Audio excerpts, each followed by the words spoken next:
So sorry for the interruption. So this detailed analysis underscores the indicated geopolitical dynamics at play in the Middle East, in Africa, and I think our leaders like Sisi navigate alliances in power struggles to consolidate their authority. It also underscores the role of international actors such as the US and Israel, reshaping regional dynamics and influencing the actions of regional leaders.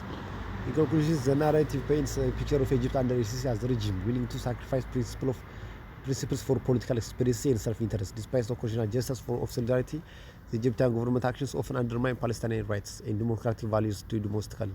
The case of Ahmed serves as a state reminder of the region's intolerance towards dissent and opposition. Moving forward, Egypt's role in regional affairs will likely continue to be conscious amidst ongoing conflicts and power struggles in the Middle East and Africa. Certainly, the betrayal of Palestinians by President Sisi amidst the ongoing genocide perpetrated by Israel is a grave injustice. While publicly expressing solidarity with Palestinians, Sisi's regime has been complicit in their suffering by aligning with Israel, their oppressor. This alignment includes actions such as allegedly warning Israel before attacks on Gaza, refusing to take concrete steps to support Palestinians, and even profiting of their plight. The decision to align with Israel, especially during a time of immense suffering and trauma for Palestinians, underscores the moral bankruptcy of Sisi's regime. By protecting political experience and self-interest over the lives and dignity of Palestinians, it's committed an ultimate betrayal that's both repressive and heartbreaking. It's really heartbreaking, by the way. Furthermore, the example provided highlights how Sisi regime may have been incentivized to betray Palestinians through military aid and support from U.S. Department of Defense, possibly leveraged through technologies such as Starlink satellite or maybe another military equipment.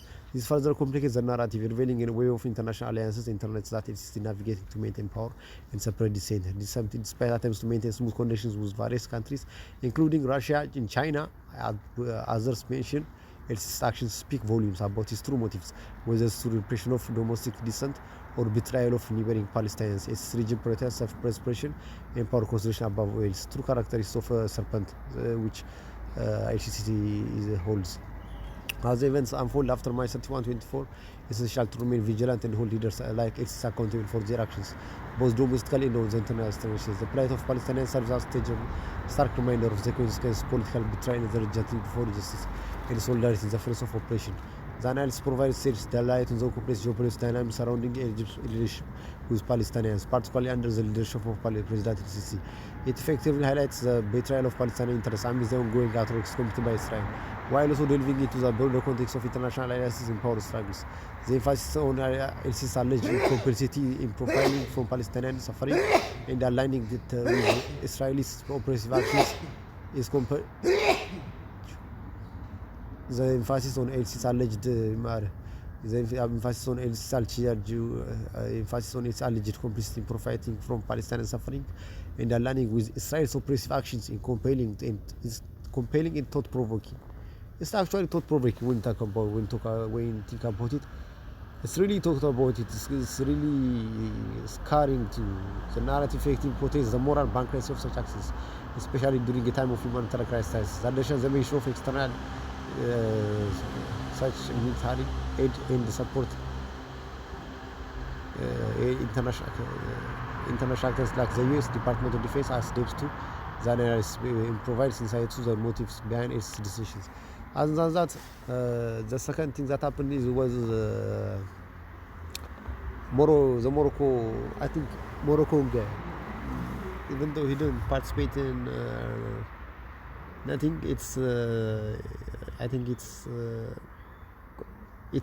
not. I believe it's necessary to mention him that he's aware of what Israel is doing against Palestinian people, and he's well aware of what is happening, what US is doing against Israeli and Elon Musk's against Palestinian. I mean, and what Israel is doing against Palestinian and what US is doing against all over the world.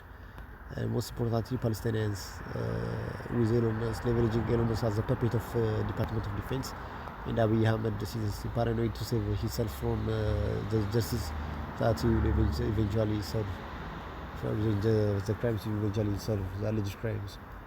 Other than that, what's more appalling and unexpected was Turkish President Recep Tayyip Erdogan's involvement. Even though he was a true advocate for Palestinians in the past,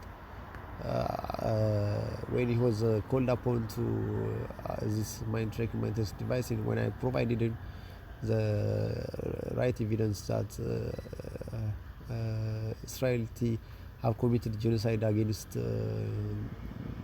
Palestinians, instead of standing on his words, he didn't do nothing except for restricting little what you call exports or something like that. He didn't even act on how he said he would act.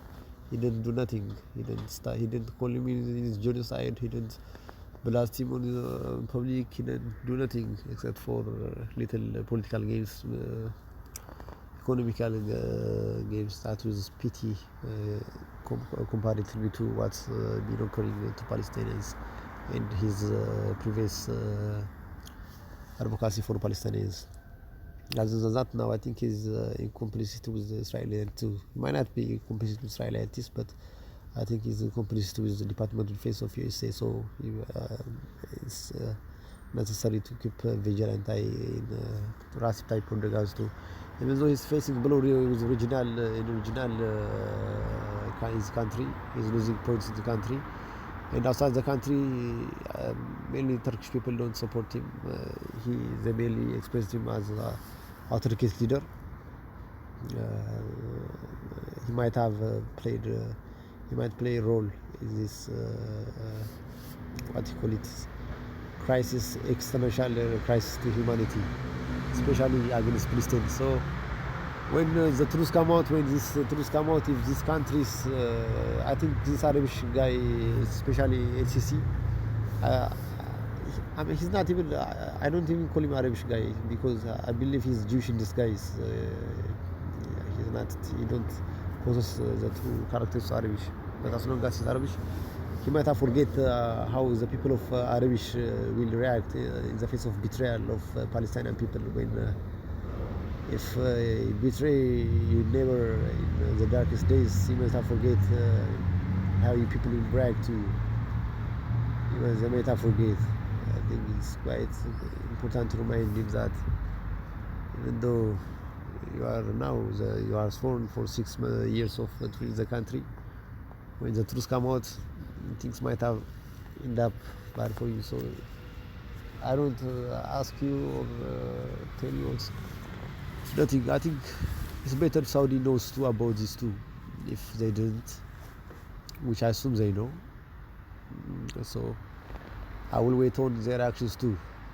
I believe they are one of the most balanced and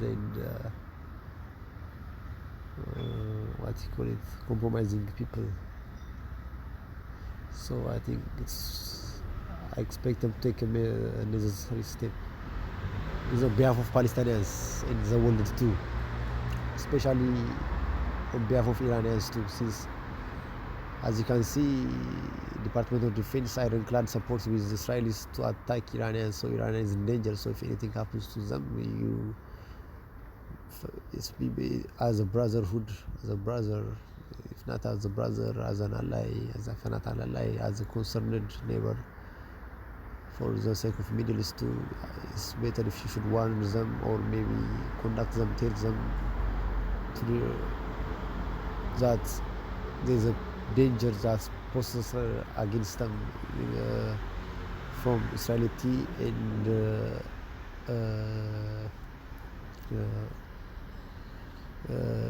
Pentagon of USA.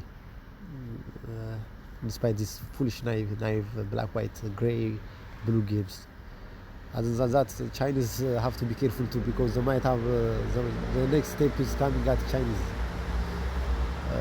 Using Southeast Asia a little bit. Once they found opportunity, maybe they need Taiwan. I don't think they'll come at Taiwan, because I deliberately have put on blast this defense of intelligence agencies. I crippled this